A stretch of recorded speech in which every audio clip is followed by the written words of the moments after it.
انت دلوقتي هتدخل معايا واحدة من أعمق الحكايات في تاريخ البشرية. مش بس عشان الهرم الأكبر مبنى ضخم، عشان كل طوبة فيه وراها سؤال: ازاي وليه ومنين. هتسمع دلوقتي 8 نظريات، منهم اللي هيخليك تقول فعلا، ومنهم اللي هتقول عليه مستحيل.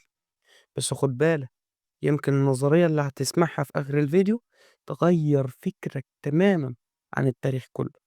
فشد الحزام وركز معايا، واستعد يا بطل تدخل أقدم وأغرب لغز في تاريخ العالم، وهو الأهرام المصرية، وخصيصا الهرم الكبير.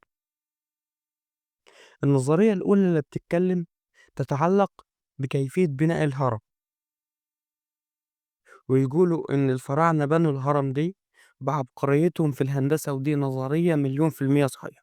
دي أنا مقتنع بيها جدا، إن الفراعنة كان عندهم علم وتطور في الهندسة والفلك، خلاهم يستخدموا الأدوات البدائية بذكاء. والدكتور مصطفى محمود قال لك إن الفراعنة كان عندهم علم خاص بيهم بيمكنهم إنهم يفصلوا الجاذبية الأرضية. دي نظرية رسمية بتقول إن الملك خوفو هو اللي أمر ببناء الهرم، وتنفذ على إيد المصريين القدماء بذكاء هندسي خرافي. عدد العمال أكتر من 100,000، أدوات بسيطة، بس العجل اللي بيديرها كبير. بقاله 4500 سنة واقف ولسه العالم مقهور. تعالوا معايا على النظرية التانية، وهي نظرية وأشهر نظرية، ونظرية لا صحة لها خالص، لأن مبنية على الخيال. أي عالم أوروبي قاعد فاضي يطلع يقول لك النظرية دي. وإيه هي النظرية يا جماعة؟ إن الكائنات الفضائية هي اللي بنت الهرم، كأنهم مستخسرين في المصريين إنهم هم اللي عملوا التاريخ ده. يقول لك دي حاجة معجزة، معلش من عذرك إنك مش مصري عشان تعرف تعمل الكلام ده. يقولوا الكائنات دي استخدمت تكنولوجيا متقدمة جدا، وده بيفسر الدقة الغريبة، البناء والزوايا اللي حتى بالليزر صعبة ومستحيل. شفتوا التقدم المصري القديم وصل بينا لفين؟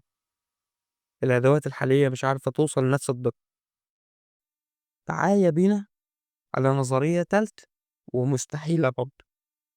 بيقول لك إن اللي بنوا الأهرامات مش الفراعنة، ده في ناس سبقت الفراعنة بآلاف السنين، هم اللي بنوا الأهرامات، زي مثلا أطلانتس أو حضارة مجهولة. وإن الفراعنة بس جم ولقوه جاهز. يا راجل، يا عم ماشيين وراه، صح؟ حتى لو هم اللي بنوه، احنا دلوقتي عاوزين له بناء. يجي بقى في سنة 2017، الممرات والغرف السرية. الهرم بس مش مبني من جوه زي ما الناس فاكرة، ده متاهة هندسية مليانة ممرات وغرف وأسرار. في 2017 زي ما قلت لك، اكتشف العلماء فراغ كبير جوه الهرم باستخدام تكنولوجيا الميون سكان، غرفة ضخمة فوق الغرفة الكبرى، بس لحد النهاردة محدش دخلها ومحدش عارف فيها ايه. ممكن تكون أهم اكتشاف أثري في القرن، بس لسه بداية ولسه محدش عرف بيها ايه. يقول لك وممكن يكون الهرم ده مصدر للطاقة. في ناس بتقول إن شكل الهرم نفسه بيصدر طاقة معينة، بيخلي الأكل مثلا ما يبص، والمية طعمها يتغير، وحتى المزاج بيتحسن فيها، والطاقة الإيجابية بتزيد والقوة البدنية بتزيد. هل فعلا في طاقة ولا ده وهم محدش قادر يثبت والنظرية السادسة هي الرموز الفلكية والحسابات الكونية. بيقولوا الهرم مش مبني وخلاص، ده معمول له حسابات بدقة مرتبطة بسرعة الضوء وقطر الأرض وحتى موقع الكواكب. زاويته مع الشمال أدق من أي بصر، كأن اللي بناه شايف من فوق السحاب.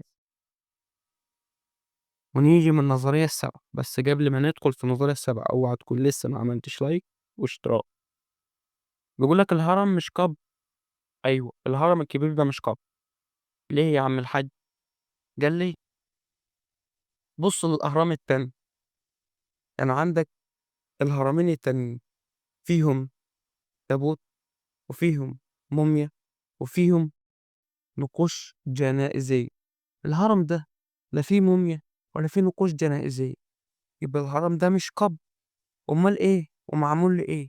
بل آلة ضخمة أو معبد طقوسي، والدليل الصمت التام جواه وعبقرية التصميم اللي مش شبه أي قبر في التاريخ.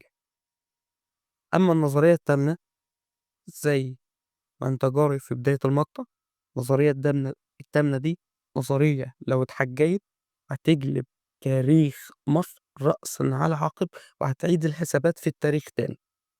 بس النظرية ديّة ليها فيديو لوحده هاسيبه لك في آخر الفيديو ده. شُفنا مع بعض 8 نظريات، كل واحدة فتحت باب من أبواب الغموض، بس الهرم لسه بيقول لك لسه عندي أكتر. الحكاية لسه ما خلصتش، وده مجرد الفصل الأول بس من كتاب اسمه مصر. ولو عايز تكمل الرحلة دوس لايك واشترك واستناني في الحلقة الجاية. والسلام عليكم ودمتم في خير.